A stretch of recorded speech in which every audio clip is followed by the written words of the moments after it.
할렐루야.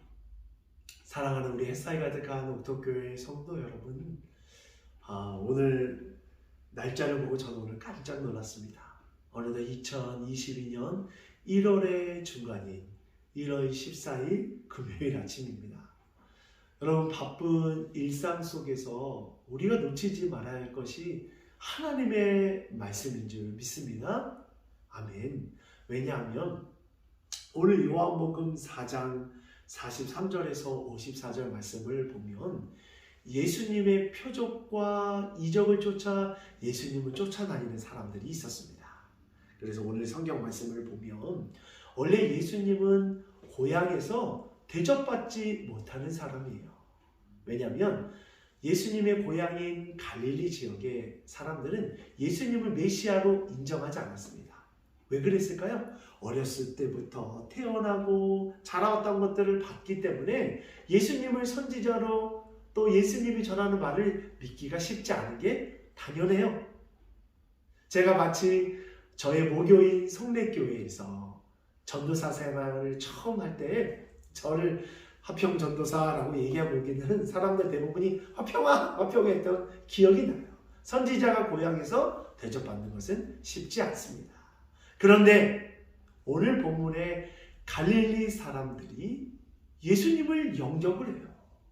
왜 그런가 살펴봤더니 명절 중간에 예수님께서 행했던 표적과 기적을 보고 예수님을 영접합니다. 그리고 오늘 본문 말씀 우리 46절에서 49절 말씀을 보면 왕의 신하의 아들이 죽을 병이 걸렸습니다. 그래서 왕의 신하의 그 죽을 병에 걸린 아버지가 예수님을 찾아와요. 자, 그럼 이 소식이 그 주변 사람들 가운데 온전히 전해졌겠죠? 그래서 갈릴리 사람들이 이야, 또 예수님께서 어떠한 기적과 표적을 행하나 지켜보자. 많은 사람들이 오직 무엇에 관심이 있어요? 예수님의 표적, 예수님의 이적에 관심을 가지고 있습니다. 마치 여러분 이 시대에 예수 믿는 사람들 중에도 그런 사람이 있어요. 예수를 믿음을 통해 표적을 요구합니다. 기적을 요구해요. 내가 예수를 믿기만 하면 내 인생에 좋은 것으로 가득하게 될 것이다.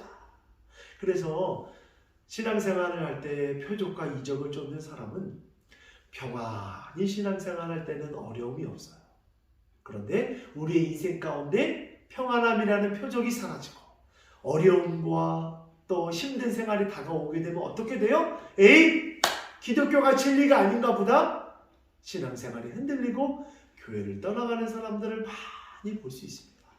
그래서 여러분 마태복음, 마가복음, 누가복음, 우리 요한복음을 살펴보면 예수님의 사역의 공식, 패턴이 있어요. 뭐가 있냐면 기적과 이적을 행하기 이전에 예수님은 충분히 하나님의 말씀을 먼저 선포하십니다. 여러분이 잘 아는 오병이어의 기적을 행하기 이전에 예수님은 하루 종일 하나님의 말씀을 선포하셨어요. 왜 그러셨을까요? 여러분, 구원은 하나님의 말씀이, 복음이 우리를 구원시키는 것이지 기적이 우리를 구원시키는 것이 아닙니다. 내가 아무리 죽다 살아나는 기적과 암에 걸렸다가 치유되는 기적을 경험했을지라도 내 안에 무엇이 없으면, 복음이 없으면 구원을 받을 수 없어요. 그래서 우리 주님, 왕의 신하의 죽을 병이 걸린 이 사건 속에서 너희는 기적과 이적만을 바라보느냐? 나의 말씀을 믿으라 하고 말씀을 전하고 있어요.